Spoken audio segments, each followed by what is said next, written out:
Hello and welcome to this week's Pundits preview. I'm delighted to be joined by Paul Davis, who's Rotherham United's reporter at the Rotherham Advertiser. How are you, Paul? You okay? I'm good, mate. How are you, Adam? You all right? Yeah, very well, thank you. Good. First of all, I wanted to touch on Rotherham's style of play. Obviously, Huddersfield Town fans won't have seen Rotherham play much last season. What can they expect from Rotherham? Well, Rotherham are a big, powerful, fast, fit side. They're in the Championship. They know they're not going to be the best side in the Championship. What they can be is the most committed and the fittest. The manager, Paul Warne, was renowned as a hard-working player himself. He was fitness coach before he became manager, so the fitness side of things is really important to him. They'll give anyone a run for the money in terms of the running power and that kind of thing. It's lots of balls out wide, balls into the box. It's all about points of entry. They can play a little bit more than people give them credit for. There's been some good recruitment over the last couple of years, and they look more ready for the second tier now than they ever have done. But essentially, they are a big team who'll give you a physical test. Yeah, like you said there, obviously the last few years, Rotherham have been a little bit up and down between Sky Bet Championship and Sky Bet League One. What's Paul Warne done this season to ensure that Championship survival is the least that's on the cards for them? Well, it's a difficult one, really. I mean, Rotherham essentially are a League One club, and if they get in the Championship, then they're kind of batting above where they ought to be, really. They're a well-run club. They don't spend beyond the means. So in terms of financial stability, everything's fine on that side. But, they've done really well to get 2 League One promotions. Paul Warne took charge in the first Championship season in like 2016-17. By then, Alan Stubbs had come in and pretty much done 3 years worth of damage in 3 months, and Kenny Jackett came and went very quickly. So the season had gone by the time Paul took over in late November, early December. It was just a horrible, shambolic season. Paul were fighting fires. He got to the end of the season. He's shown plenty on the man management side. He got good ideas that the chairman liked, and kept him on. Went up the first season. Next season after that in the Championship, they had a right battle, but they weren't quite ready for it. They went against big sides, and everything had to align for them to have a chance in any game. The big side have to have a bad game rather than have to play out of the skin. They have to get decisions go their way, all that kind of thing. And they had a right good go. Too many draws, lots of winning positions where they didn't quite hang on. They went down by 4 points, like penultimate weekend of the season. But went down with loads of pride. It wasn't like a relegation season. It was strange, really. It was quite uplifting. How they went for it. Last season, promotion again, and now Paul Warne's been in charge 3 years. All his ethos is coming out. Good human beings. Players are buying into it. It's a really happy, dynamic, driven place. So through League One into the Championship this season, he's had 4 years worth of that kind of influence. The recruitment has been good. Rob Scott, an ex-Rotherham player, came in on the recruitment side about 18 months ago. He knows his stuff. He'd been at Brentford. He'd been at Watford. They got stellar recruitment systems. So the kind of Warne influence for 3 years, plus the recruitment being very, very good, as I think give them a much better chance of staying up this year than they've had, in the last 2 attempts. We'll touch upon recruitment now off the back of that. Yep. What have you seen from the new signings that they've brought in this summer? We've got a new goalkeeper, Jamal Blackman, Chelsea loanee. But they've had loanee goalkeepers for the last 3 years. They had Marek Rodak from Fulham, and they had Dan Iverson from Leicester City. They'd like to sign their own keeper, but they get better quality on loan, and the wages aren't too expensive. And they keep them for a year, 2 years. It's almost like a really good quality free signing. Blackman's big, 6'7". I'm not yet convinced that he's shown the bravery or decisiveness that goes with that kind of frame. So the jury's out on him. He's got some work to do. The shot stopping seems good, but I'd like to see more command of his area. Got a new right back, Wes Harding from Birmingham. He looks good, big, strong, powerful athlete. Fits the Rotherham mould. Got a long throw as well, which always helps. Angus MacDonald, centre-half's coming from Hull after leaving Hull. He's got Championship pedigree. Not played a lot in the last 18 months, but just got into the side. And as his fitness improves, he looks a solid signing. Kieran Sadler, a winger from Doncaster, standout, performing League One. Great feet, good technique. He's started the first 3 games on the bench, came on and scored the penalty in the last game. He looks like he can make an impact in the Championship. Bit of a wild card is Mikel Miller, a winger they got from Scotland. He started against Birmingham. Quick, gets you up the pitch, really, really, really fast. So we're hoping for good things from him.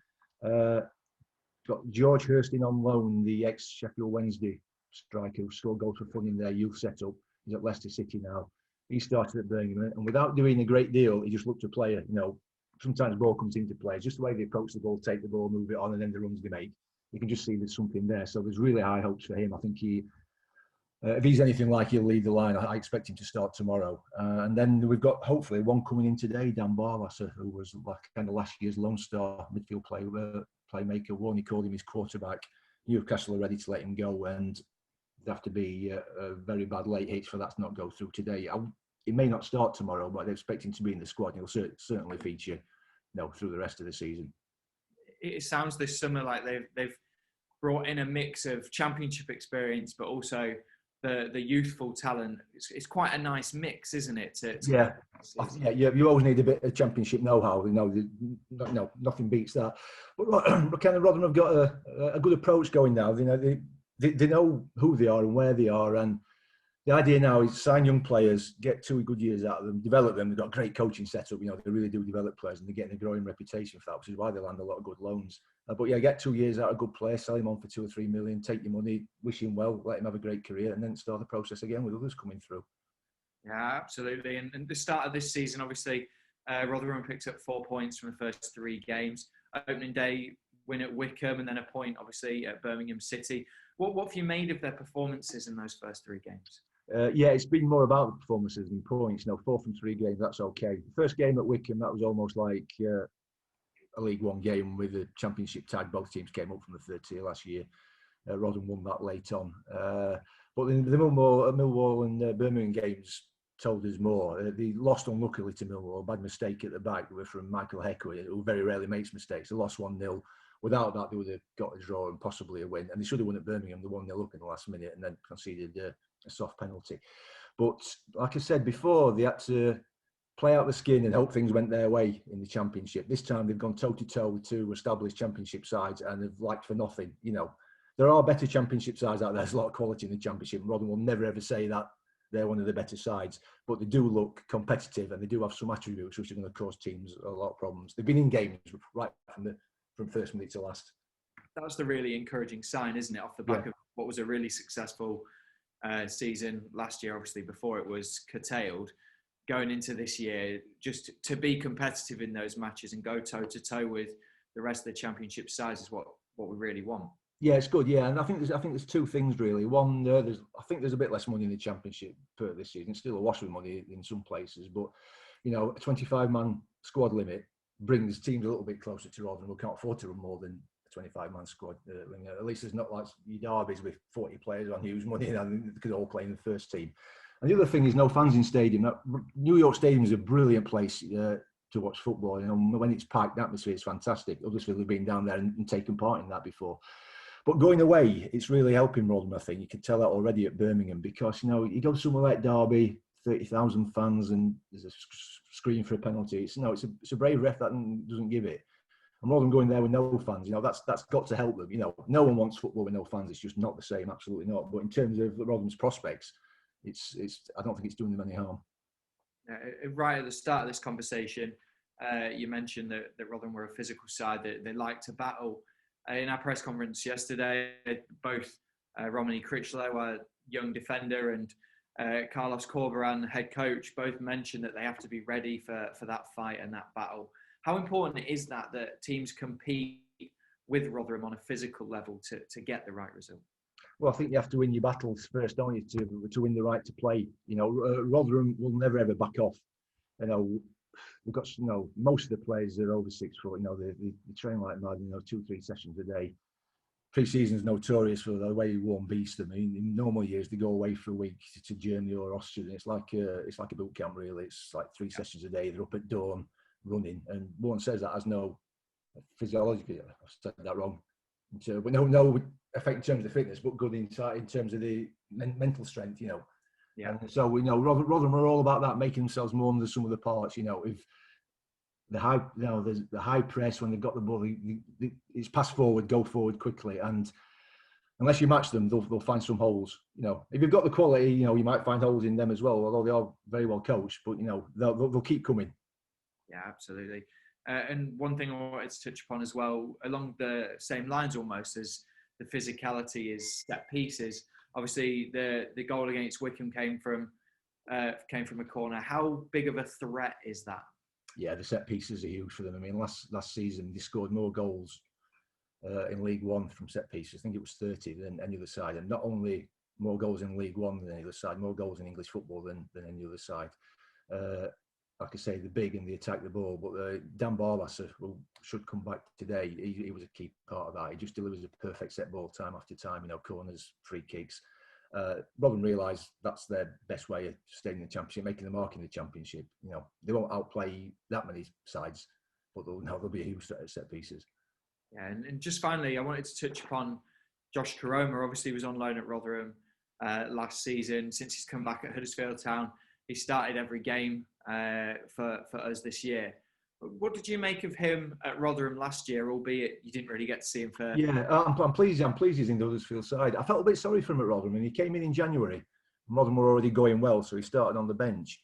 And he came on 3 or 4 times, and you could see he got something. He was fast, he was direct, maybe a little bit too tricky for his own good sometimes. Once or twice where he just tried that, the extra trick. But I quite liked him, but like he couldn't get in the side, so it was 10 minutes, 15 minutes there where you don't really get a chance to make too much of an impact. And then of course coronavirus happened, and by March, it was all over for him. So we kind of a good move at a bad time for him, really. Everyone at Rotherham wishes him well, but we just never saw enough of him. Yeah, I completely get that. And just finally with this, where do you think the key battles will be in this game? What do you think will be the determining factor on who might win? I think Huddersfield will have to defend set piece as well. I've touched on that already. That's obvious. Rotherham have been strong at the back. May not quite have come up against the quality of someone like Fraser Campbell, who I just think he's a really good player. I think he's had a great career, but perhaps not as good as he ought to have for the talent he's got. So I can see that being the key battle. Maybe if George Hurst steps up a little bit and does something at the other end, those 2 areas I can see being quite important. Just like to say how much we're missing a return of Danny Ward. I understand he's injured. He put a great stint in at Rotherham. We tried to get him back this summer. You got him. Fair play to you lads for doing that. But in that horrible season when we went down, had no chance of staying up. He actually broke his arm or his wrist, and he still played on from January to the end of the season with that. And could have left in January, but said no, I'll see it through. We're all admirers of him. Paul Warne loves him, so if you can give him our best, we'd appreciate that. Yeah, of course, no problem at all. Paul, thank you very much for giving us such a great insight into what to expect from Rotherham this weekend. My pleasure, mate. I'm just sorry I couldn't say physiological. There you go. 10 minutes too late. No problem. Thank you, Paul. Cheers, mate. No worries.